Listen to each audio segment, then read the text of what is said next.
اللہ اکبر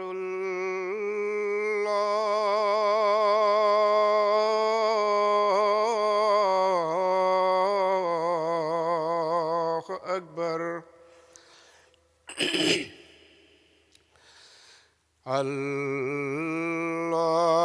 اللہ اکبر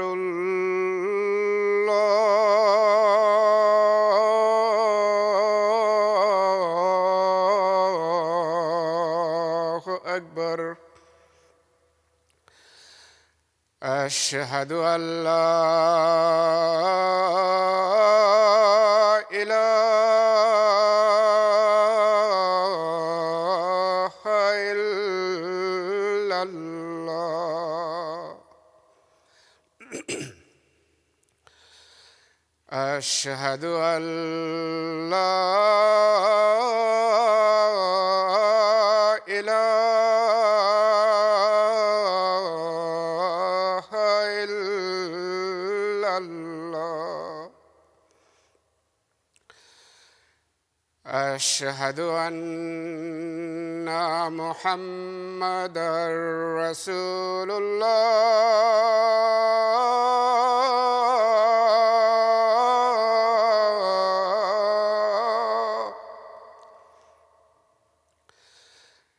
اشہد ان محمدا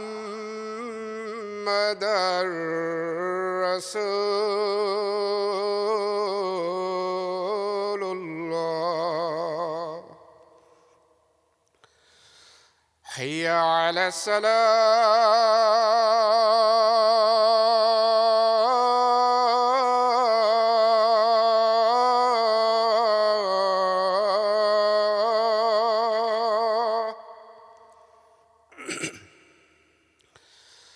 حی علی الصلاۃ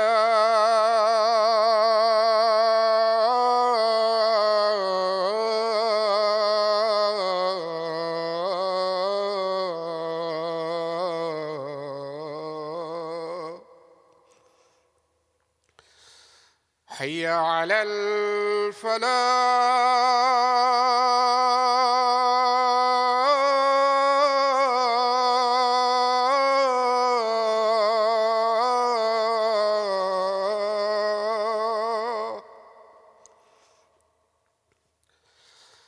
حی علی الفلاح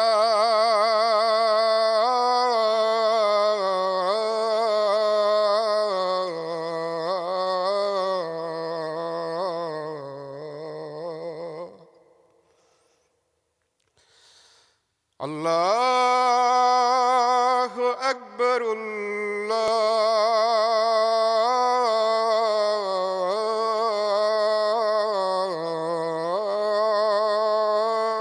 اللہ اکبر لا الہ الا اللہ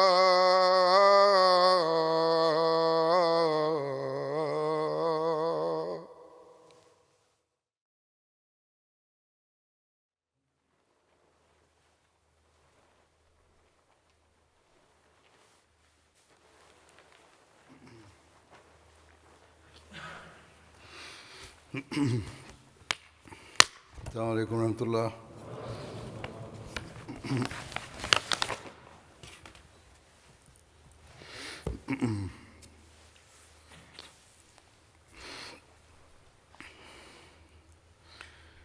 أشهد أن لا إله إلا الله وحده لا شريك له وأشهد أن محمدا عبده ورسوله أما بعد فأعوذ بالله من الشيطان الرجيم بسم الله الرحمن الرحيم الحمد لله رب العالمين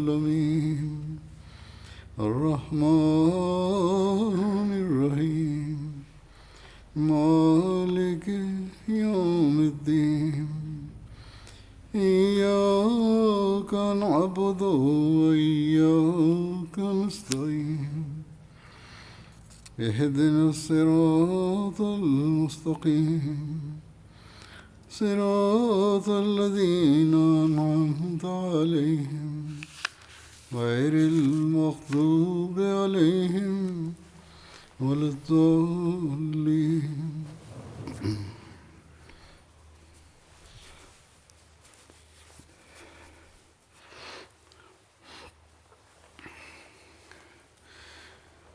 حضرت ابوبکر صدیق رضی اللہ عنہ کی سیرت کے مختلف پہلوؤں کا ذکر ہو رہا تھا. اس ضمن میں ان کی خدمت خلق اور محتاجوں کو کھانا کھلانے وغیرہ کے بارے میں ملتا ہے کہ اسلام قبول کرنے سے قبل بھی حضرت ابوبکر قریش کے بہترین لوگوں میں شمار ہوتے تھے، اور لوگوں کو جو بھی مشکل پیش آتی تھی وہ ان سے مدد لیا کرتے تھے. لوگ مکے میں وہ اکثر مہمان نوازی کرتے اور بڑی بڑی دعوتیں کیا کرتے تھے.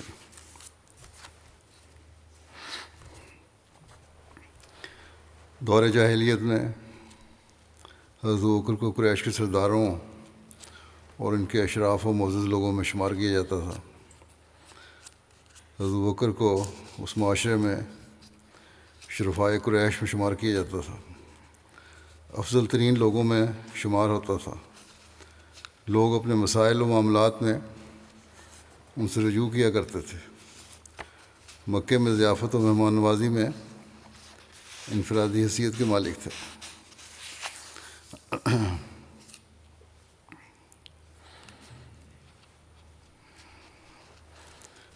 پھر لکھا ہے کہ حضرت ابوبکر غریبوں اور مسکینوں پر بے حد مہربان تھے. سردیوں میں کمبل خریدتے اور انہیں محتاجوں میں تقسیم کر دیتے. ایک روایت میں ہے کہ حضرت ابوبکر نے ایک سال گرم اونی چادریں خریدیں، یعنی کمبل جو دیہات سے لائی گئی تھیں، اور سردی کے موسم میں مدینہ کی بیوہ عورتوں میں یہ چادریں تقسیم کی گئیں.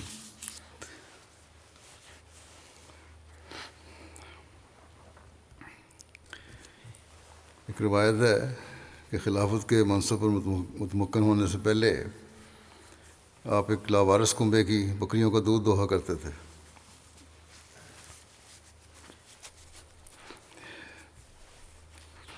جب آپ خلیفہ بن گئے تو اس کنبے کی ایک بچی کہنے لگی کہ اب تو آپ ہماری بکریوں کا دودھ نہیں دعا کریں گے. یہ سن کر حضرت ابوبکر نے فرمایا کیوں نہیں، اپنی جان کی قسم میں تمہارے لیے ضرور دہوں گا، اور مجھے امید ہے کہ میں نے جس چیز کو اختیار کیا ہے وہ مجھے اس عادت سے نہ روکے گی جس پر میں تھا. چنانچہ اب حسب سابق ان کی بکریوں کا دودھ دوہتے رہے.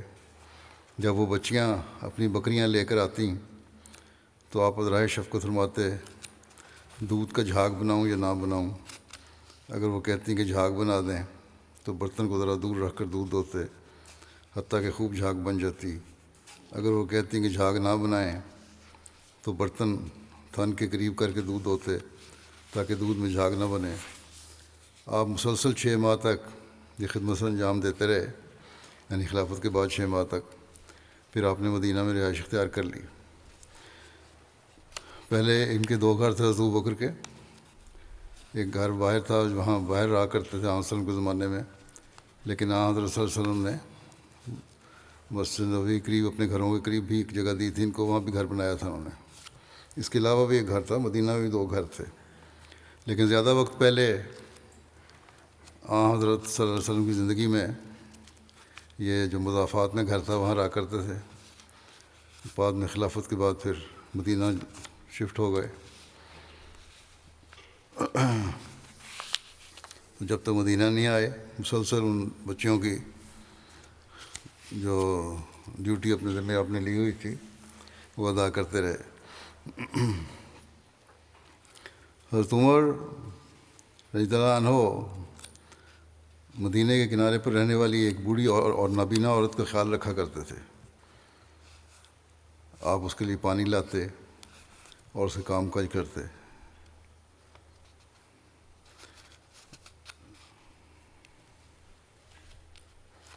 ایک مرتبہ آپ جب اس کے گھر گئے تو یہ معلوم ہوا کہ کوئی شخص آپ سے پہلے آیا ہے جس نے اس بڑھیا کے کام کر دیے ہیں. اگلی دفعہ آپ اس بڑھیا کے گھر جلدی گئے تاکہ دوسرا شخص پہلے نہ آ جائے. حضرت عمر چھپ کر بیٹھ گئے تو کیا دیکھتے ہیں کہ یہ حضرت ابوبکر ہیں جو اس بڑھیا کے گھر آتے تھے، اور اس وقت حضرت ابوبکر خلیفہ تھے. اس پر حضرت عمر نے فرمایا، اللہ کی قسم یہ آپ ہی ہو سکتے تھے، یعنی کہ اس نیکی میں میرے سے بڑھنے والے آپ ہی ہو سکتے تھے. ایک روایت ہے موسیٰ بن اسماعیل نے بیان کی کہ معتمر نے اپنے باپ سے روایت کی اور بتایا کہ ابو عثمان نے ہم سے بیان کیا کہ حضرت عبد الرحمن بن ابی بکر رضی اللہ عنہما نے انہیں بتایا کہ صفہ والے محتاج لوگ تھے، اور ایک دفعہ نبی صلی اللہ علیہ وسلم نے فرمایا جس کے پاس 2 آدمیوں کا کھانا ہو وہ تیسرے کو لے جائے، اور جس کے پاس 4 کا کھانا ہو وہ 5ویں کو لے جائے، یا چھٹے کو، یا ایسا ہی کچھ الفاظ فرمائے. یعنی وہ غریب لوگ جو بیٹھے ہوئے تھے لوگ اپنے گھروں میں لے جائیں، ان کو کھانا کھلائیں. حضرت ابوبکر 3 آدمیوں کو لے آئے اور نبی صلی اللہ علیہ وسلم 10 کو لے گئے، اور گھر میں حضرت ابوبکر اور 3 اور شخص تھے. حضرت عبد الرحمن کہتے تھے کہ میں، میرا باپ اور میری ماں. راوی نے کہا ہے کہ میں نہیں جانتا کہ آیا عبد الرحمن نے یہ بھی کہا کہ میری بیوی یا میرا خادم، جو کہ ہمارے اور حضرت ابوبکر کے گھر میں مشترکہ تھا.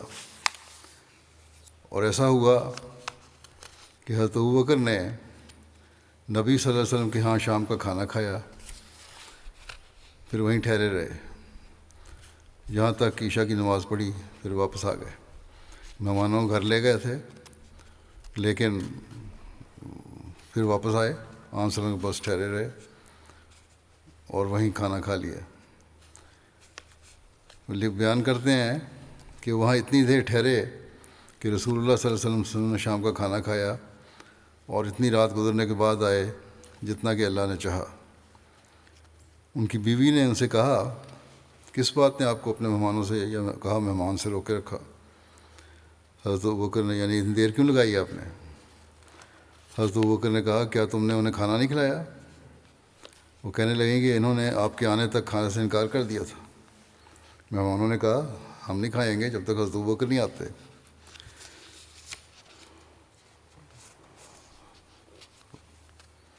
انہوں نے تو ان کو کھانا پیش کر دیا تھا. ان کی اہلیہ کہنے لگی، میں نے تو کھانا پیش کر دیا تھا مگر مہمانوں نے ان کی پیش نہ چلنے دی. حضرت عبد الرحمن کہتے تھے کہ میں جا کر چھپ رہا کہ حضرت ابوبکر نے کہا، میں اس لیے چھپ گیا کہیں مجھے ڈانٹنا پڑے حضرت ابوبکر سے کہ کیوں نہیں مہمانوں کو کھانا کھلایا. حضرت ابوبکر نے کہا، اے بیوقوف، اور انہوں نے سخت سست کہا مجھے. عبد الرحمن کہتے ہیں ان کے بیٹے. اور مہمانوں سے کہنے لگے، حضرت ابوبکر نے مہمانوں سے کہا کہ کھانا کھائیں، اور خود حضرت ابوبکر نے قسم کھا لی کہ میں ہرگز نہیں کھاؤں گا. حضرت عبد الرحمن کہتے تھے کہ اللہ کی قسم ہم جو بھی لقمہ لیتے اس کے نیچے سے اس سے زیادہ کھانا بڑھ جاتا، اور انہوں نے اتنا کھایا کہ وہ سیر ہو گئے، اور جتنا پہلے تھا اس سے بھی زیادہ ہو گیا. مہمانوں کو کھانا کھلایا، مہمان کھانا کھاتے جاتے تھے، لیکن کہتے ہیں کہ کھانا اتنا ہی رہتا تھا بلکہ بڑھ جاتا تھا، اور سب نے پیٹ بھر کے کھایا. حضرت ابوبکر نے دیکھا، جب یہ دیکھا انہوں نے کہ کھانا تو ویسے کا ویسا ہے بلکہ اس سے بھی زیادہ تھا، تو انہوں نے اپنی بیوی سے کہا، بنی فراس کی بہن، یہ کیا ہے؟ ان کی بیوی بولیں کہ قسم سے میری آنکھوں کی ٹھنڈک کی، یہ تو اب اس سے 3 گنا زیادہ ہے جتنا پہلے تھا. یعنی کتنا بڑھ گیا کھانا۔ حضرت ابوبکر نے بھی اس سے کھایا اور کہنے لگے وہ تو صرف شیطان تھا، یعنی اس کی تحریک پر میں نے نہ کھانے کی قسم کھائی تھی۔ پہلے کہا تھا قسم ہے کہ میں نہیں کھاؤں گا، لیکن دیکھا جب برکت پڑ رہی ہے کھانے میں تو آپ نے کہا وہ قسم مجھے شیطان نے کھلوائی تھی میرے سے، لیکن یہ برکت والا کھانا ہے، اسے میں بھی کھاؤں گا۔ پھر اس میں سے ایک لقمہ حضرت ابوبکر نے کھایا۔ اس کے بعد وہ کھانا اٹھا کر نبی صلی اللہ علیہ وسلم کے پاس لے گئے اور وہ آپ صلی اللہ علیہ وسلم کے ہاں صبح تک رہا، کھانا وہاں رہا صبح تک۔ کہتے ہیں ہمارے اور ایک قوم کے درمیان ایک عہد تھا اور اس کی میعاد گزر گئی تھی۔ ہم نے 12 آدمیوں کو الگ الگ بٹھایا اور ان میں سے ہر ایک آدمی کے ساتھ کچھ لوگ تھے۔ اللہ بہتر جانتا ہے، یعنی کہ ان معاہدہ کرنے والوں کے 12 آدمی تھے اور ہر ایک کے ساتھ کچھ لوگ بھی تھے۔ کہتے ہیں کہ اللہ بہتر جانتا ہے کہ ہر آدمی کے ساتھ کتنے تھے، مگر اس قدر ضرور ہے کہ آپ صلی اللہ علیہ وسلم نے ان آدمیوں کو لوگوں کے ساتھ بھیجا، یعنی قابل ذکر تعداد تھی۔ حضرت عبد الرحمن کہتے تھے تو ان سب نے اس کھانے میں سے کھایا یا کچھ ایسا ہی کہا، تو یہ برکت اللہ تعالیٰ نے حضرت ابوبکر کے کھانے میں بھی ایک دفعہ ڈالی۔ حضرت عبد الرحمن بن ابوبکر بیان کرتے ہیں کہ رسول اللہ صلی اللہ علیہ وسلم نے فرمایا کیا تم میں سے کوئی ہے جس نے آج کسی مسکین کو کھانا کھلایا ہو؟ حضرت ابوبکر نے کہا میں مسجد میں داخل ہوا تو ایک سائل نے سوال کیا، میں نے عبد الرحمن کے ہاتھ میں روٹی کا ایک ٹکڑا پایا، وہ میں نے اس سے لے لیا اور وہ اس سائل کو دے دیا۔ اس طرح سوال کرنے والے نے سوال کیا تھا، میرے بیٹے کے ہاتھ میں روٹی تھی تو میں نے اس سے لے کے پھر اس سوالی کو دے دی۔ حضرت مسلم موعود رضی اللہ عنہ بیان فرماتے ہیں کہ حضرت ابوبکر کے بیٹے عبد الرحمن بھی خلافت کے لائق تھے، اور لوگوں نے کہا بھی کہ ان کی طبیعت حضرت عمر سے نرم ہے اور لیاقت بھی ان سے کم نہیں، ان کو آپ کے بعد خلیفہ بننا چاہیے۔ لیکن حضرت ابوبکر نے خلافت کے لیے حضرت عمر کو ہی منتخب کیا، باوجود ہے کہ حضرت ابوبکر اور حضرت عمر کی طباع میں اختلاف تھا۔ بس حضرت ابوبکر نے خلافت سے ذاتی فائدہ کوئی حاصل نہیں کیا، بلکہ آپ خدمت خلق میں ہی بڑائی خیال کیا کرتے تھے۔ صوفیاء کی ایک روایت ہے، حضرت مسلم رحمۃ اللہ عالم کہاں تک درست ہے یہ، کہ حضرت ابوبکر کی وفات کے بعد حضرت عمر نے حضرت ابوبکر کے غلام سے پوچھا کہ وہ کون کون سے نیک کام تھے جو تیرا آقا کیا کرتا تھا تاکہ میں بھی وہ کام کروں۔ من جملہ اور نیک کاموں کے اس غلام نے ایک کام یہ بتایا کہ روزانہ حضرت ابوبکر روٹی لے کر کھانا لے کر فلاں طرف جایا کرتے تھے اور مجھے ایک جگہ کھڑا کر کے آگے چلے جاتے تھے۔ میں یہ نہیں کہہ سکتا کہ کس مقصد کے لیے ادھر جاتے تھے۔ چنانچہ حضرت عمر اس غلام کے ہمراہ اس طرف کو کھانا لے کر چلے گئے جس کا ذکر غلام نے کیا تھا۔ آگے جا کر کیا دیکھتے ہیں کہ ایک غار میں ایک اپاہج اندھا جس کے ہاتھ پاؤں نہ تھے بیٹھا ہوا تھا۔ حضرت عمر نے اس اپاہج کے منہ میں ایک لقمہ ڈالا تو وہ رو پڑا اور کہنے لگا اللہ تعالیٰ ابوبکر پر رحم فرمائے، وہ بھی کیا نیک آدمی تھے۔ حضرت عمر نے کہا بابا تجھے کس طرح پتہ چلا کہ ابوبکر فوت ہو گئے ہیں؟ اس نے کہا کہ میرے منہ میں دانت نہیں ہیں، اس لیے ابوبکر میرے منہ میں لقمہ چبا کر ڈالا کرتے تھے۔ آج جو میرے منہ میں سخت لقمہ آیا تو میں نے خیال کیا کہ یہ لقمہ کھلانے والا ابوبکر نہیں ہے بلکہ کوئی اور شخص ہے، اور ابوبکر تو ناگا بھی کبھی نہ کیا کرتے تھے۔ اب جو ناگا ہوا تو یقیناً وہ دنیا میں موجود نہیں ہے۔ بس وہ کون سی شے ہے، مسلم فرماتے ہیں کون سی شے ہے جو بادشاہت سے حضرت ابوبکر نے حاصل کی؟ خلافت یا بادشاہت جو ان کو ملی اسے تو کچھ نہیں حاصل کیا۔ کیا سرکاری مال کو اپنا قرار دیا انہوں نے اور حکومت کی جائیدادوں کو اپنا مال قرار دیا؟ ہرگز نہیں۔ جو اشیاء ان کے رشتہ داروں کو ملیں وہ ان کی ذاتی جائیداد سے تھیں، صرف ان کو تھی جو ایک امتیاز، وہ تو خدمت تھی جو انہوں نے کی۔ حضرت مسیح علیہ الصلوۃ والسلام فرماتے ہیں یہ دو ٹکڑے شریعت کے ہیں، حق اللہ اور حق العباد، یہ دو چیزیں ہیں۔ اللہ تعالیٰ کا حق اور حق العباد۔ فرماتے ہیں کہ حضرت صلی اللہ علیہ وسلم کی طرف دیکھو کہ کس قدر خدمات میں عمر کو گزارا، اور حضرت علی کی حالت کو دیکھو کہ اتنے پیوند لگائے کہ جگہ نہ رہی۔ حضرت ابوبکر نے ایک بڑھیا کو ہمیشہ حلوہ کھلانا وطیرہ کر رکھا تھا۔ غور کرو کہ یہ کس قدر التزام تھا۔ جب آپ فوت ہوئے، یعنی حضرت ابوبکر فوت ہو گئے، تو اس بڑھیا نے کہا کہ آج ابوبکر فوت ہو گیا۔ اس کے پڑوسیوں نے کہا کہ کیا تجھ کو الہام ہوا یا وحی ہوئی؟ تو اس نے کہا نہیں، آج حلوہ لے کر نہیں آیا، اس واسطے معلوم ہوا کہ فوت ہو گیا۔ یعنی زندگی میں ممکن نہ تھا کہ کسی حالت میں بھی حلوہ نہ پہنچے۔ دیکھو کس قدر خدمت تھی۔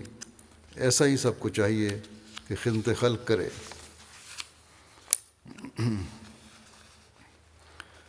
آپ کا پردہ پوشی کا معیار کیا تھا، اس بارے میں روایت ہے۔ حضرت ابوبکر فرماتے تھے کہ اگر میں چور کو پکڑتا تو میری سب سے بڑی خواہش یہ ہوتی کہ خدا اس کے جرم پر پردہ ڈال دے۔ بہادری اور شجاعت کے بارے میں لکھا ہے، حضرت ابوبکر شجاعت اور بہادری کا مجسمہ تھے۔ بڑے بڑے خطرے کو اسلام کی خاطر یا نبی اکرم صلی اللہ علیہ وسلم کی محبت و عشق کی بدولت خاطر میں نہ لاتے تھے۔ مکی زندگی میں جب انہوں نے نبی اکرم صلی اللہ علیہ وسلم کی ذات کے لیے کوئی خطرہ یا تکلیف کا موقع دیکھا تو آپ صلی اللہ علیہ وسلم کی حفاظت و نصرت کے لیے دیوار بن کر سامنے کھڑے ہو جاتے۔ شیب ابی طالب نے 3 سال تک اسیری اور معصوری کا زمانہ آیا تو ثابت قدمی استقلال کے ساتھ وہیں موجود رہے۔ پھر ہجرت کے دوران انہیں حضور صلی اللہ علیہ وسلم کی صحبت و معیت کا اعزاز ملا، حالانکہ جان کا خطرہ تھا۔ جتنی بھی جنگیں ہوئیں، حضرت ابوبکر نہ صرف یہ کہ ان میں شامل ہوئے بلکہ رسول اللہ صلی اللہ علیہ وسلم کی حفاظت کے فرائض آپ سر انجام دیتے۔ آپ کی اسی جرت اور بہادری کو سامنے رکھتے ہوئے حضرت علی نے ایک مرتبہ لوگوں سے پوچھا کہ اے لوگوں میں سے سب سے زیادہ بہادر کون ہے؟ لوگوں نے جواب دیا کہ اے امیر المومنین آپ ہیں۔ حضرت علی نے فرمایا جہاں تک میری بات ہے، میرے ساتھ جس نے مبارزت کی میں نے اس سے انصاف کیا، یعنی اسے مار گرایا، مگر سب سے بہادر حضرت ابوبکر ہیں۔ ہم نے رسول اللہ صلی اللہ علیہ وسلم کے لیے بدر کے دن خیمہ لگایا، پھر ہم نے کہا کہ کون ہے جو رسول اللہ صلی اللہ علیہ وسلم کے ساتھ رہے تا آپ صلی اللہ علیہ وسلم تک کوئی مشرک نہ پہنچ پائے۔ تو اللہ کی قسم آپ صلی اللہ علیہ وسلم کے قریب کوئی نہ گیا مگر حضرت ابوبکر اپنی تلوار کو سونتے ہوئے رسول اللہ صلی اللہ علیہ وسلم کے پاس کھڑے ہو گئے، یعنی رسول اللہ صلی اللہ علیہ وسلم کے پاس کوئی مشرک نہیں پہنچے گا مگر پہلے وہ حضرت ابوبکر سے مقابلہ کرے گا، بس وہ سب سے بہادر شخص ہیں۔ اسی طرح جنگ احد میں جب رسول اللہ صلی اللہ علیہ وسلم کی شہادت کی افواہ پھیلی تو سب سے پہلے حضرت ابوبکر ہجوم کو چیرتے ہوئے رسول اللہ صلی اللہ علیہ وسلم کے پاس پہنچے۔ کہا جاتا ہے کہ حضور صلی اللہ علیہ وسلم کے پاس اس وقت صرف 11 صحابہ کرام موجود تھے، جن میں سے حضرت ابوبکر، حضرت سعد اور حضرت طلحہ اور حضرت زبیر اور حضرت ابو دجانہ کا نام بھی آتا ہے۔ جنگ احد میں حضرت صلی اللہ علیہ وسلم کے پہرے میں گھاٹی پر موجود چند جان نثاروں میں حضرت ابوبکر بھی ایک تھے۔ جنگ خندق میں حضرت ابوبکر رسول اللہ صلی اللہ علیہ وسلم کے ساتھ ساتھ تھے، اور خندق کی کھدائی کے وقت آپ کپڑے میں مٹی اٹھا کر پھینکنے والوں میں شامل تھے۔ صلح حدیبیہ کے موقع پر جان نچھاور کرنے کے لیے بیعت کرنے والوں میں تو آپ شامل تھے ہی، لیکن جو معاہدہ لکھا گیا تو جس ایمانی جرت اور استقلال اور فراست اور اطاعت و عشق رسول صلی اللہ علیہ وسلم کا نمونہ حضرت ابوبکر نے پیش کیا، حضرت عمر اپنی بات کی ساری زندگی اس کو نہیں بھولے۔ غزوہ طائف میں بھی حضرت ابوبکر شامل تھے اور ان کے بیٹے عبداللہ بن ابوبکر بھی شامل تھے۔ حضرت ابوبکر کے یہ جوان بیٹے اس غزوے میں شہید ہو گئے تھے۔ پھر رسول اللہ صلی اللہ علیہ وسلم جب 30,000 کا لشکر لے کر غزوہ تبوک کے لیے نکلے تو رسول اللہ صلی اللہ علیہ وسلم نے مختلف سپہ سالار مقرر فرمائے اور انہیں جھنڈے عطا فرمائے۔ اس موقع پر سب سے بڑا جھنڈا حضرت ابوبکر کو عطا کیا گیا۔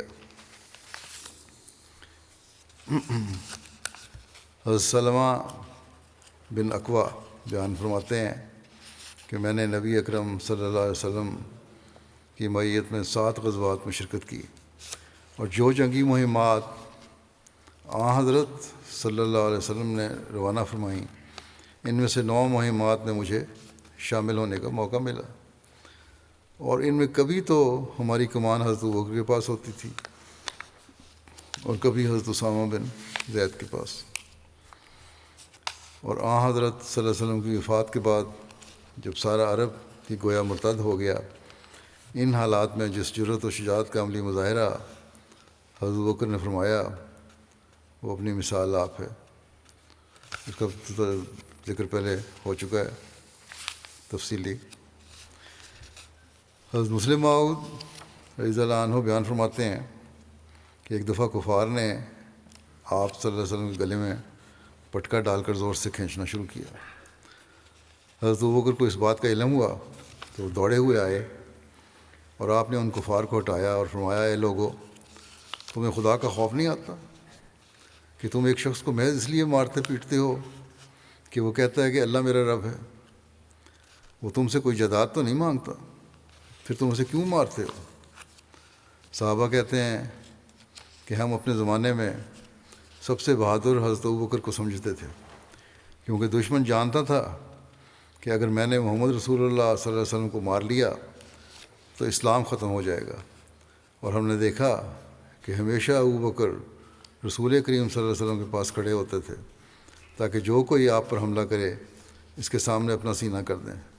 چنانچہ جب بدر کے موقع پر کفار سے مٹ بھیڑ ہوئی تو صحابہ نے آپس میں مشورہ کر کے رسول کریم صلی اللہ علیہ وسلم کے لیے ایک عرشہ تیار کر دیا، اور انہوں نے رسول کریم صلی اللہ علیہ وسلم کی خدمت میں عرض کیا کہ یا رسول اللہ، آپ اس عرشے پہ تشریف رکھیں اور ہماری کامیابی کے لیے دعا کریں، دشمنوں سے ہم خود لڑیں گے۔ پھر انہوں نے کہا، یا رسول اللہ، ہم آپ کو یہ یقین دلاتے ہیں کہ گو ہمارے اندر بھی اخلاص پایا جاتا ہے، مگر وہ لوگ جو مدینے میں بیٹھے ہیں وہ ہم سے بھی زیادہ مخلص اور ایماندار ہیں۔ انہیں پتہ نہیں تھا کہ کفار سے جنگ ہونے والی ہے، ورنہ وہ لوگ بھی اس لڑائی میں ضرور شامل ہوتے۔ جنگ بدر کا باقاعدہ پتہ نہیں تھا پہلے، نہیں تو وہی شامل ہو جاتے۔ یا رسول اللہ، اگر خدا نخواستہ اس جنگ میں ہمیں شکست ہو تو ہم نے ایک تیز رفتار اونٹنی آپ کے پاس باندھ دی ہے اور ابوبکر کو آپ کے پاس کھڑا کر دیا ہے، ان سے زیادہ بہادر اور دلیر آدمی ہمیں اپنے اندر اور کوئی نظر نہیں آیا۔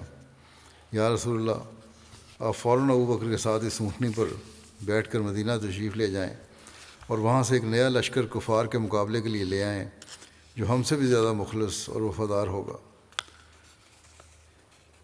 حضرت مسلم موعود فرماتے ہیں کہ اس واقعے سے اندازہ لگا لو کہ ابوبکر کتنی قربانی کرنے والا انسان تھا۔ پھر ایک موقع پر حضرت مسلم موعود فرماتے ہیں کہ ایک دفعہ بعض لوگوں نے صحابہ سے پوچھا کہ رسول کریم صلی اللہ علیہ وسلم کے زمانے میں سب سے زیادہ دلیر اور بہادر کون شخص تھا؟ جس طرح آج کل شیعہ سنی کا سوال ہے، اسی طرح اس زمانے میں بھی جس کسی کے ساتھ تعلق ہوتا تھا لوگ اس کی تعریفیں کیا کرتے تھے۔ جب صحابہ نے یہ سوال کیا گیا تو انہوں نے جواب دیا کہ ہم میں سے سب سے بہادر وہ شخص سمجھا جاتا تھا جو رسول کریم صلی اللہ علیہ وسلم کے پاس کھڑا ہوتا تھا۔ یہ نقطہ ایک جنگی آدمی سمجھ سکتا ہے، دوسرا آدمی نہیں سمجھ سکتا۔ جس کو جنگ کا پتہ ہو صحیح اور جنگ کے خطرات کا پتہ ہو، اسی کو اندازہ ہو سکتا ہے کہ بہادری کیسی ہے، جہاں سب سے زیادہ خطرہ ہو وہاں کھڑے ہونا۔ تو فرماتے ہیں کہ بات یہ ہے کہ جو شخص ملک اور قوم کی روح رواں ہو، دشمن چاہتا ہے کہ اسے مار ڈالے تاکہ اس کی موت کے ساتھ تمام جھگڑا ختم ہو جائے۔ اس لیے جس طرف بھی ایسا آدمی کھڑا ہوگا دشمن اس طرف پورے زور کے ساتھ حملہ کرے گا۔ جو مرکز ہو کسی چیز کا، اسی کی طرف زیادہ حملہ کرتا ہے دشمن، اور ایسی جگہ پر وہی شخص کھڑا ہو سکتا ہے، یعنی اس کی حفاظت کے لیے، اس مرکز کی حفاظت کے لیے وہی شخص کھڑا ہو سکتا ہے جو سب سے زیادہ بہادر ہو۔ پھر صحابہ نے کہا کہ آپ کے پاس اکثر حضرت ابوبکر کھڑے ہوا کرتے تھے اور ہمارے نزدیک وہی سب سے زیادہ بہادر تھے۔ پھر حضرت مسلم موعود رضی اللہ عنہ بنی اسرائیل کی دوسری آیت، سورۃ بنی اسرائیل کی دوسری آیت کی تفسیر بیان فرماتے ہوئے ایک جگہ فرماتے ہیں کہ یہ امر بھی قابل توجہ ہے کہ اسریٰ بعبدہ سے ظاہر ہوتا ہے کہ چلانے والا کوئی دوسرا تھا اور اس میں چلنے والے کا اپنا اختیار نہ تھا۔ ہجرت کا واقعہ بھی اسی طرح ہوا کہ آپ رات ہی کو نکلے، اور یہ نکلنا اپنی مرضی سے نہ تھا، بلکہ اس وقت مجبور ہو کر آپ نکلے جبکہ کفار نے آپ کے قتل کرنے کے لیے آپ کے گھر کا محاصرہ کر لیا تھا۔ بس اس سفر میں آپ کی مرضی کا دخل نہ تھا، بلکہ خدا تعالیٰ کی مشیت نے آپ کو مجبور کیا تھا، یعنی آپ کو چلانے والا، آپ کو باہر نکالنے والا، آپ کو ہجرت پر لے جانے کے لیے مجبور کے لیے کہنے والا اللہ تعالیٰ تھا، اور اس کی مشیت کی وجہ سے آپ مجبور ہو کے نکلے تھے۔ پھر جس طرح فرماتے ہیں کہ پھر جس طرح رویا میں جبرائیل بیت المقدس کے سفر میں آپ کے ساتھ تھے، ہجرت میں ابوبکر آپ کے ساتھ تھے، جو گویا اسی طرح آپ کے تابع تھے جس طرح جبرائیل خدا تعالیٰ کے تابع کام کرتا ہے، اور جبرائیل کے معنی خدا تعالیٰ کے پہلوان کے ہوتے ہیں۔ حضرت ابوبکر بھی اللہ تعالیٰ کے خاص بندے تھے اور دین کے لیے ایک نڈر پہلوان کی حیثیت رکھتے تھے۔ پھر حضرت مسلم موعود فرماتے ہیں ایک جگہ کہ حقیقت یہ ہے کہ اللہ تعالیٰ کے کلام پر ایمان کے ہوتے ہوئے انسانی قلب میں مایوسی پیدا ہی نہیں ہو سکتی۔ اللہ تعالیٰ کے پر ایمان ہو کامل تو دل میں کوئی مایوسی پیدا نہیں ہو سکتی۔ رسول کریم صلی اللہ علیہ وسلم کی جو حالت مثلاً غار ثور میں ہوئی، اس کے بعد کون سی امید کی حالت باقی رہ جاتی تھی؟ رسول کریم صلی اللہ علیہ وآلہ وسلم رات کی تاریکی میں اپنے گھر کو چھوڑ کر غار ثور میں جا چھپے، ایک ایسی غار میں جس کا منہ بہت بڑا کھلا تھا اور ہر انسان آسانی سے اس کے اندر جھانک سکتا تھا اور کود سکتا تھا۔ صرف ایک ساتھی آپ کے ہمراہ تھا، اور پھر دونوں بغیر ہتھیاروں اور بغیر کسی طاقت کے تھے۔ مکے کے مسلح لوگ آپ کے تعاقب میں غار ثور پر پہنچے، اور ان میں سے بعض نے اصرار کیا کہ ہمیں جھک کر اندر بھی ایک دفعہ دیکھ لینا چاہیے، تاکہ اگر وہ اندر ہوں تو ہم ان کو پکڑ سکیں۔ دشمن کو اتنا قریب دیکھ کر حضرت ابوبکر رضی اللہ تعالیٰ عنہ رو پڑے، اور انہوں نے کہا یا رسول اللہ، دشمن تو سر پر پہنچ گیا ہے۔ آپ نے اس وقت بڑے جوش سے فرمایا لا تحزن ان اللہ معنا۔ ابوبکر ڈرتے کیوں ہو؟ خدا ہمارے ساتھ ہے۔ دیکھو گھبراہٹ کے لحاظ سے کتنی انتہائی چیز اس وقت آپ کے سامنے آئی، اور اس واقعہ کے بعد رسول کریم صلی اللہ علیہ وسلم کو قتل یا آپ کی گرفتاری میں کون سی کسر باقی رہ گئی تھی؟ مگر باوجود اس کے کہ دشمن طاقتور تھا، سپاہی اس کے ساتھ تھے، ہتھیار اس کے پاس موجود تھے، اور رسول کریم صلی اللہ علیہ وآلہ وسلم بالکل نہید تھے، صرف ایک ساتھی کے ساتھ غار میں بیٹھے تھے۔ نہ ہتھیار آپ کے پاس تھا، نہ حکومت آپ کی تائید میں تھی، نہ کوئی جتھا آپ کے پاس تھا۔ آپ کثیر التعداد دشمن کو اپنے ساتھ کھڑا دیکھنے کے باوجود فرماتے ہیں لا تحزن ان اللہ معنا۔ تم کیوں یہ کہتے ہو کہ دشمن طاقتور ہے؟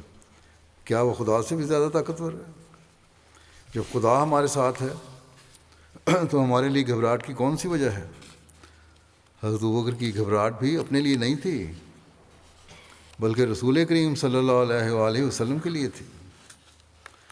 بعض فرماتے ہیں بعض شیعہ لوگ اس واقعہ کو پیش کر کے کہتے ہیں کہ ابوبکر نعوذ باللہ بے ایمان تھا، وہ اپنی جان دینے سے ڈر گیا، حالانکہ تاریخوں میں صاف لکھا ہے کہ جب رسول کریم صلی اللہ علیہ وآلہ وسلم نے فرمایا لا تحزن ان اللہ معنا، تو حضرت ابوبکر نے کہا یا رسول اللہ، میں اپنی جان کے لیے تو نہیں ڈرتا، میں اگر مارا گیا تو صرف ایک آدمی مارا جائے گا، میں تو آپ کے لیے ڈرتا ہوں، کیونکہ اگر آپ کو نقصان پہنچا تو صداقت دنیا سے مٹ جائے گی۔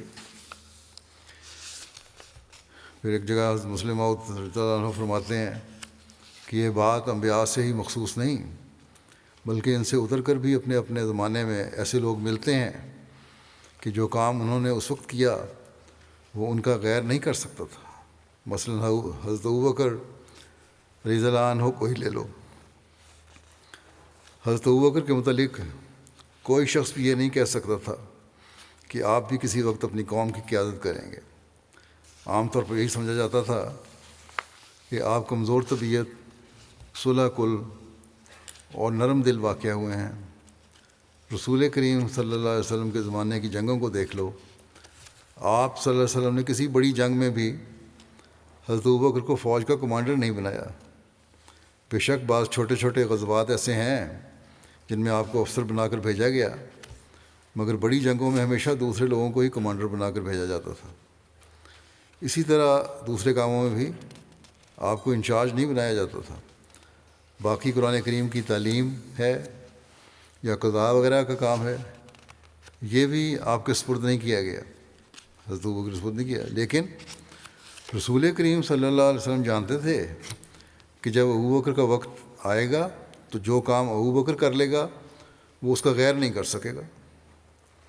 چنانچہ جب رسول کریم صلی اللہ علیہ وآلہ وسلم فوت ہوئے اور مسلمانوں میں اختلاف پیدا ہو گیا کہ کون خلیفہ ہو، اس وقت حضرت ابوبکر کے ذہن میں بھی یہ بات نہ تھی کہ آپ خلیفہ ہوں گے۔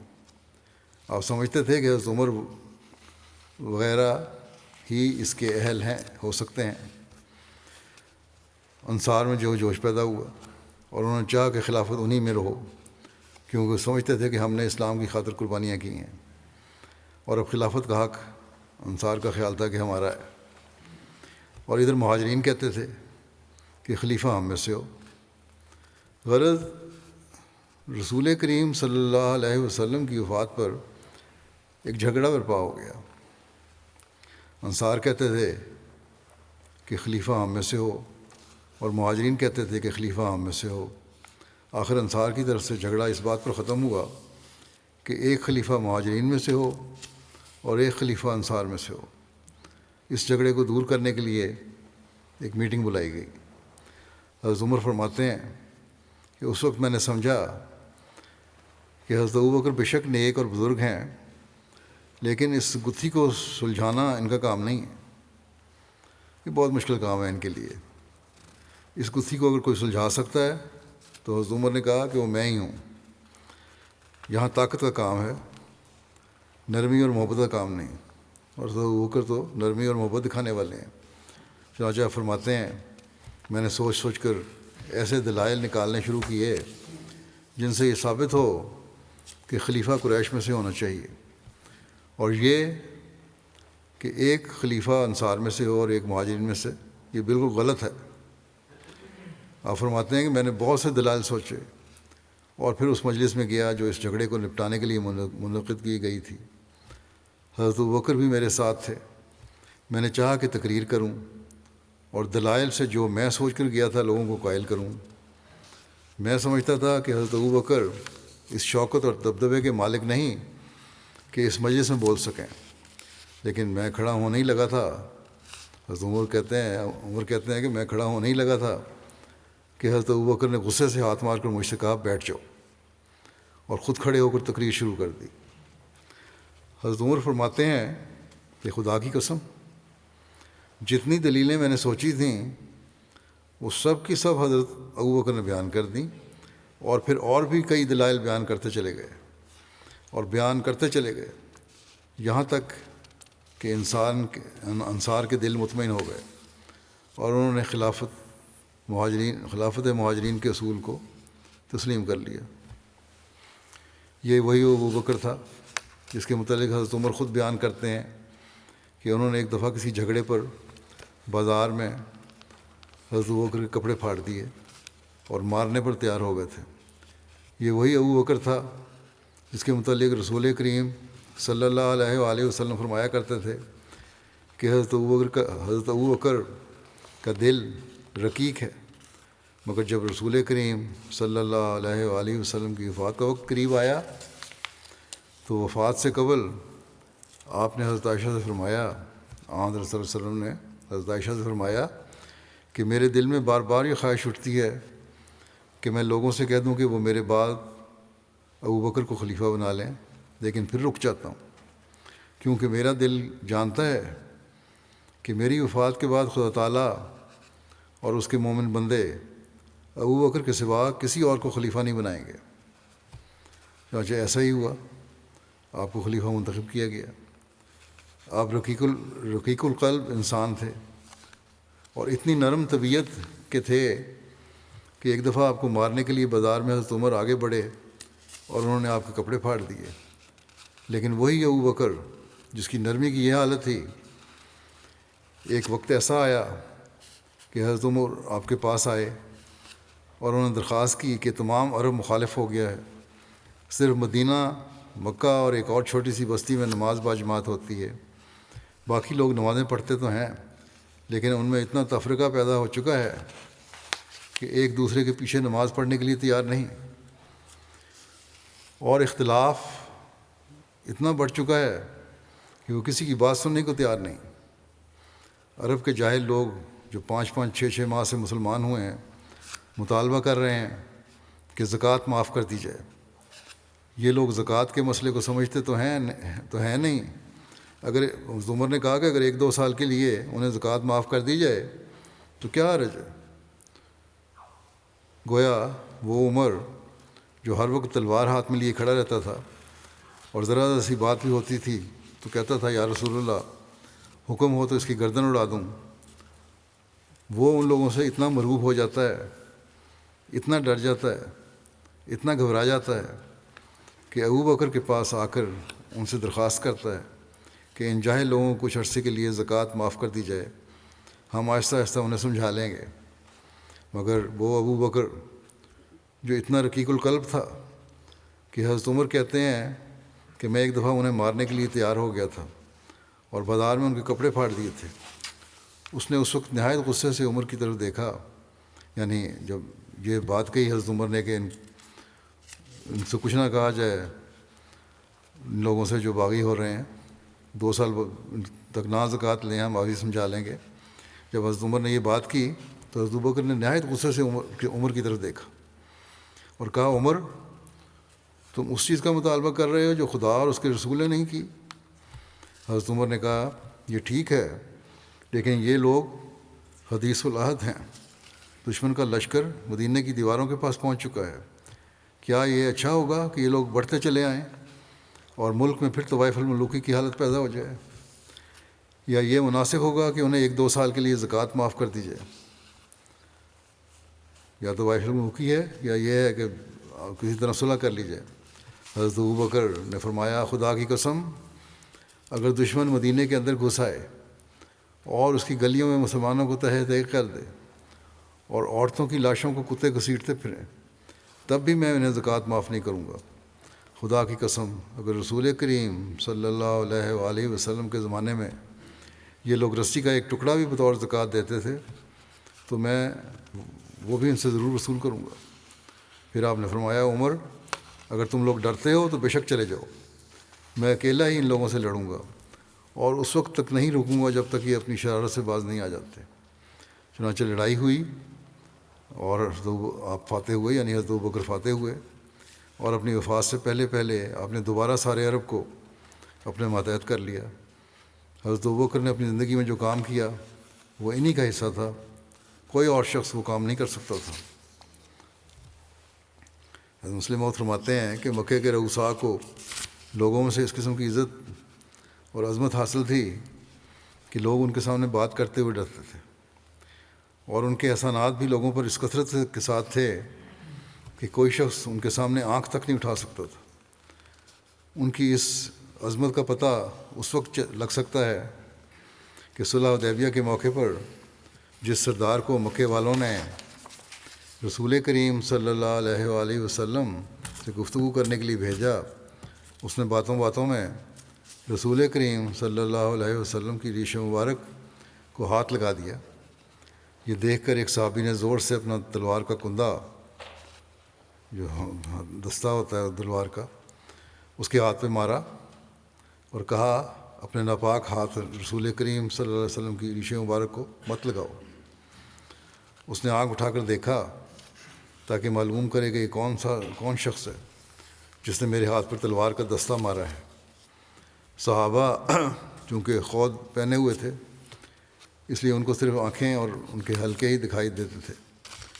وہ تھوڑی دیر غور سے دیکھتا رہا، پھر کہنے لگا کیا تم فلاں شخص ہو؟ انہوں نے کہا کہ ہاں۔ اس نے کہا کیا تمہیں معلوم نہیں میں نے فلاں موقع پر تمہارے خاندان کو فلاں مصیبت سے نجات دی اور فلاں موقع پر تم پر فلاں احسان کیا، کیا تم میرے سامنے بولتے ہو؟ مسلم فرماتے ہیں اس احسان کا اس بات کا ذکر کرتے ہوئے کہ آج کل ہم دیکھیں تو احسان فراموشی کا مادہ لوگوں میں اس قدر عام ہو چکا ہے، کسی پر شام کو احسان کرو تو صبح کو بھول جاتا ہے اور کہتا ہے کیا میں اب ساری عمر اس کا غلام بنا رہا ہوں، میرے پہ احسان کر دیا تو کیا ہو گیا۔ وہ ساری عمر کی غلامی چھوڑ ایک رات کی احسان کی قدر تک برداشت نہیں کر سکتا، مگر عربوں میں احسان مندی کا جذبہ بدرجہ کمال پایا جاتا تھا۔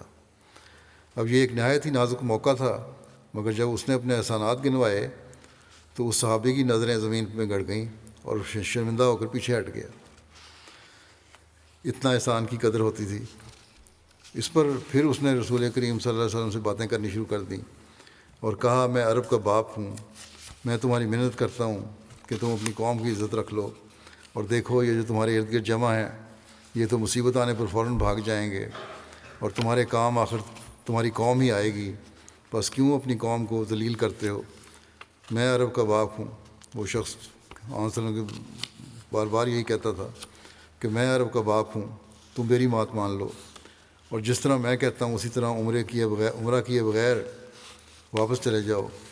اسی دوران میں اس نے اپنی بات پر زور دینے اور رسول کریم صلی اللہ علیہ وسلم سے منوانے کی خاطر آپ کی ریش مبارک کو پھر ہاتھ لگا دیا، اور گویا آپ کی ریش مبارک کو اس کا ہاتھ لگانا لجاجت کے رنگ میں تھا، بڑی منت کے رنگ میں کہنا چاہتا تھا، اور اس لیے تھا کہ آپ سے وہ اپنی بات منوائے، مگر چونکہ اس میں تحقیر کا پہلو بھی پایا جاتا تھا اس لیے صحابہ اسے برداشت نہ کر سکے، اور جو ہی اس نے رسول کریم صلی اللہ علیہ وسلم کی داڑھی کو ہاتھ لگایا پھر کسی شخص نے زور سے اپنا ہاتھ اس کے ہاتھ پر مارا اور کہا اپنے ناپاک ہاتھ رسول کریم صلی اللہ علیہ وسلم کی ریش مبارک کی طرف مت بڑھا۔ اس نے پھر آنکھیں اٹھائیں اور غور سے دیکھتا رہا کہ یہ کون شخص ہے جس نے مجھے روکا ہے، اور آخر پہچان کر اس نے اپنی آنکھیں نیچی کر لیں۔ اس شخص نے جو کافروں کا نمائندہ بن کے آیا تھا، جب اس نے پہچانا اس شخص کو تو آنکھیں نیچی کر لیں اور کہا ابو بکر، دیکھا یہ تو ابو بکر ہیں، اور کہنے لگا ابو بکر میں جانتا ہوں کہ تم پر میرا کوئی احسان نہیں، تم ایسے شخص ہو جس پر میں نے کوئی احسان نہیں کیا۔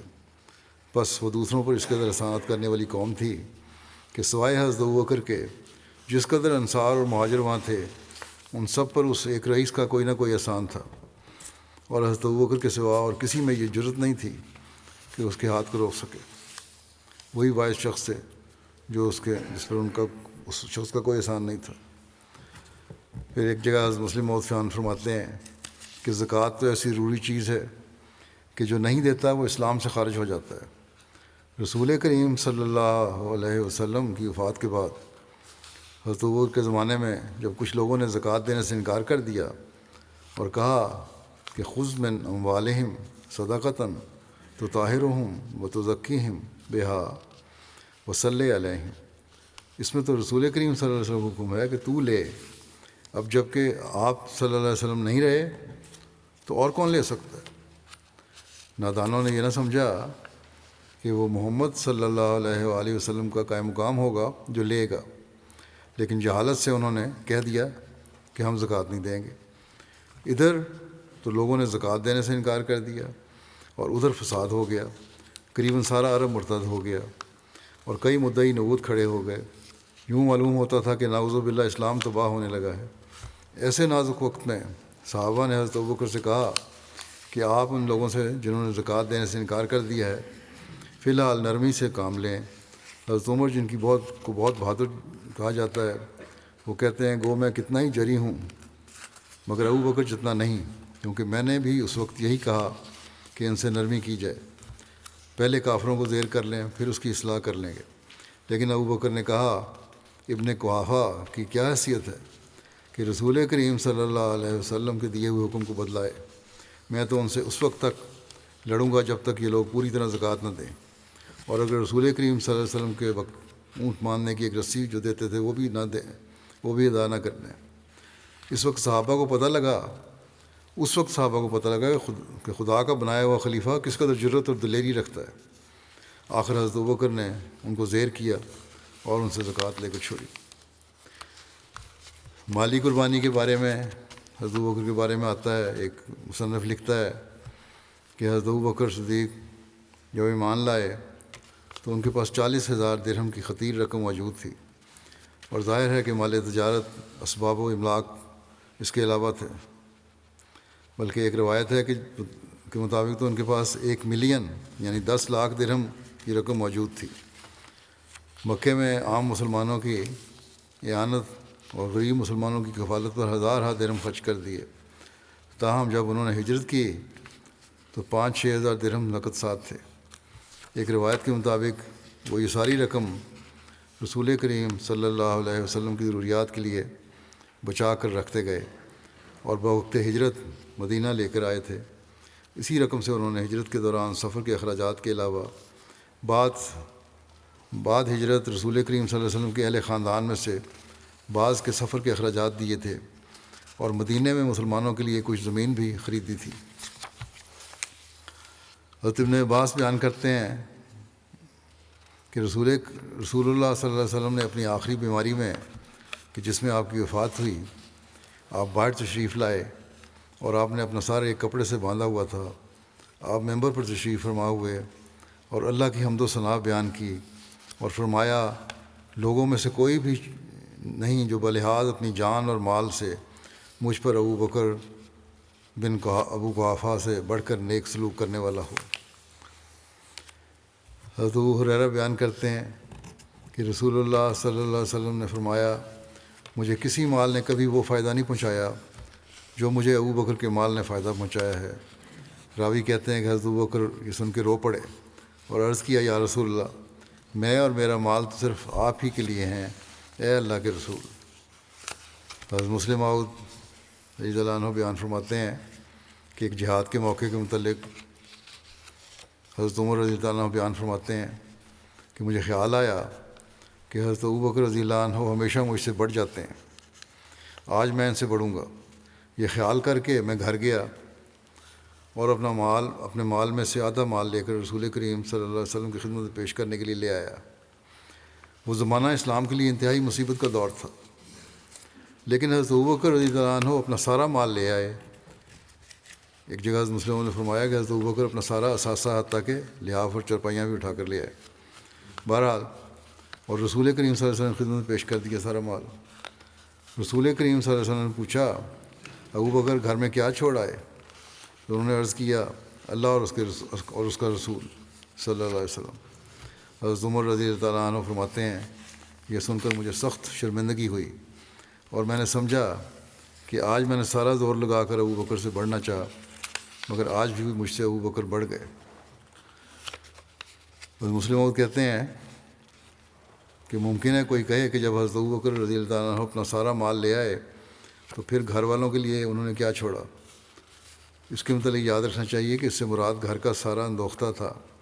وہ تاجر تھے اور جو مال تجارت میں لگا ہوا تھا وہ نہیں لائے تھے اور نہ مکان بیچ کر آ گئے تھے، بلکہ وہ گھر کا سامان لے کے آئے تھے۔ اس وقت سے مسلم فرماتے ہیں کہ اس واقعہ سے حضرت ابوبکر کے 2 کمال ظاہر ہوتے ہیں، ایک یہ کہ وہ قربانی میں سب سے آگے بڑھ گئے، اور دوسرے یہ کہ باوجود اپنا سارا مال لانے کے پھر سب سے پہلے پہنچ گئے، اور جنہوں نے تھوڑا دیا تھا وہ اس فکر میں ہی رہے کہ کتنا گھر میں رکھیں اور کتنا لائیں، مگر باوجود اس کے حضرت ابوبکر کے متعلق یہ کہیں نہیں آتا کہ انہوں نے دوسروں پر اعتراض کیا ہو۔ سارا کچھ لے آئے لیکن یہ نہیں ہوا کہ انہوں نے اعتراض کیا، دیکھو میں لے آئے اور وہ دوسرے نہیں لے کے آتے۔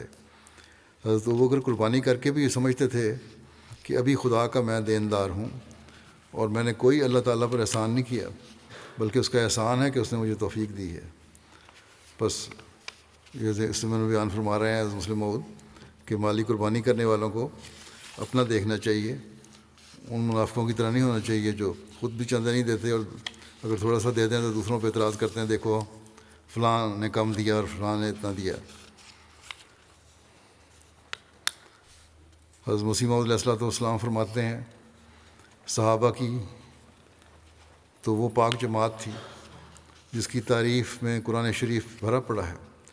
کیا آپ لوگ ایسے ہیں؟ جب خدا کہتا ہے کہ حضرت مسیح کے ساتھ وہ لوگ ہوں گے جو صحابہ کے بدوش ہوں گے. صحابہ تو وہ تھے جنہوں نے اپنا مال، اپنا وطن رائے حق میں دے دیا اور سب کچھ چھوڑ دیا. حضرت صدیق اکبر رضی اللہ عنہ کا معاملہ اکثر سنا ہوگا. ایک دفعہ جب رائے خدا میں مال دینے کا حکم ہوا تو گھر کا کل اثاثہ لے آئے. جب رسول کریم صلی اللہ علیہ وسلم نے دریافت کیا کہ گھر میں کیا چھوڑ آئے تو فرمایا کہ خدا اور اس کا اور رسول کو گھر چھوڑ آیا ہوں. رئیس مکہ ہو اور کمبل پوش غربا کا لباس پہنے، یہ سمجھ لو کہ وہ لوگ تو خدا کی راہ میں شہید ہو گئے. ان کے لیے تو یہی لکھا ہے کہ سیفوں کے نیچے بہشت ہے، یعنی تلواروں کے نیچے بہشت ہے. پھر حضرت مسیح علیہ الصلوۃ والسلام فرماتے ہیں صحابہ کی حالت دیکھو.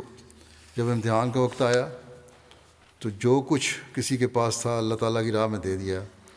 حضرت ابوبکر صدیق سے اول کمبل ابوبکر صدیق سب سے اول کمبل پہن کر آ گئے. پھر اس کمبل کی جزا بھی اللہ تعالیٰ نے کیا دی، یعنی کہ سب کچھ لے آیا اور صرف ایک کمبل اوڑھ لیا اپنے اوپر. اللہ تعالیٰ نے کیا جزا دی کہ سب سے اول خلیفہ وہی ہوئے. غرض یہ ہے کہ اصلی خوبی خیر اور روحانی لذت سے بہرہ ور ہونے کے لیے وہی مال کام آ سکتا ہے. غرض یہ ہے اصلی خوبی، یعنی سب سے اول کام کرنا. فرمایا کہ خیر اور روحانی لذت سے بہرہ ور ہونے کے لیے وہی مال کام آ سکتا ہے جو خدا کی راہ میں خرچ کیا جائے. انشاءاللہ تعالی باقی ذکر آئندہ.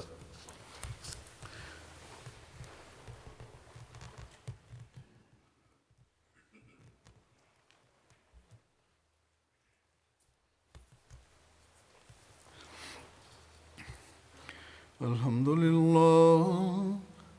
للہ نحمده ونستعینه ونستغفره ونؤمن به ونتوکل علیہ ونعوذ باللہ من شرور انفسنا ومن سیئات اعمالنا من یهده اللہ فلا مضل له ومن يضلل فلا هادي له ونشهد أن لا إله إلا الله ونشهد أن محمدا عبده ورسوله. عباد الله رحمكم الله إن الله يأمر بالعدل والإحسان وإيتاء ذي القربى وينهى عن الفحشاء والمنكر والبغي يعظكم لعلكم تذكرون. اذكروا الله يذكركم وادعوه يستجب لكم ولذكر الله أكبر.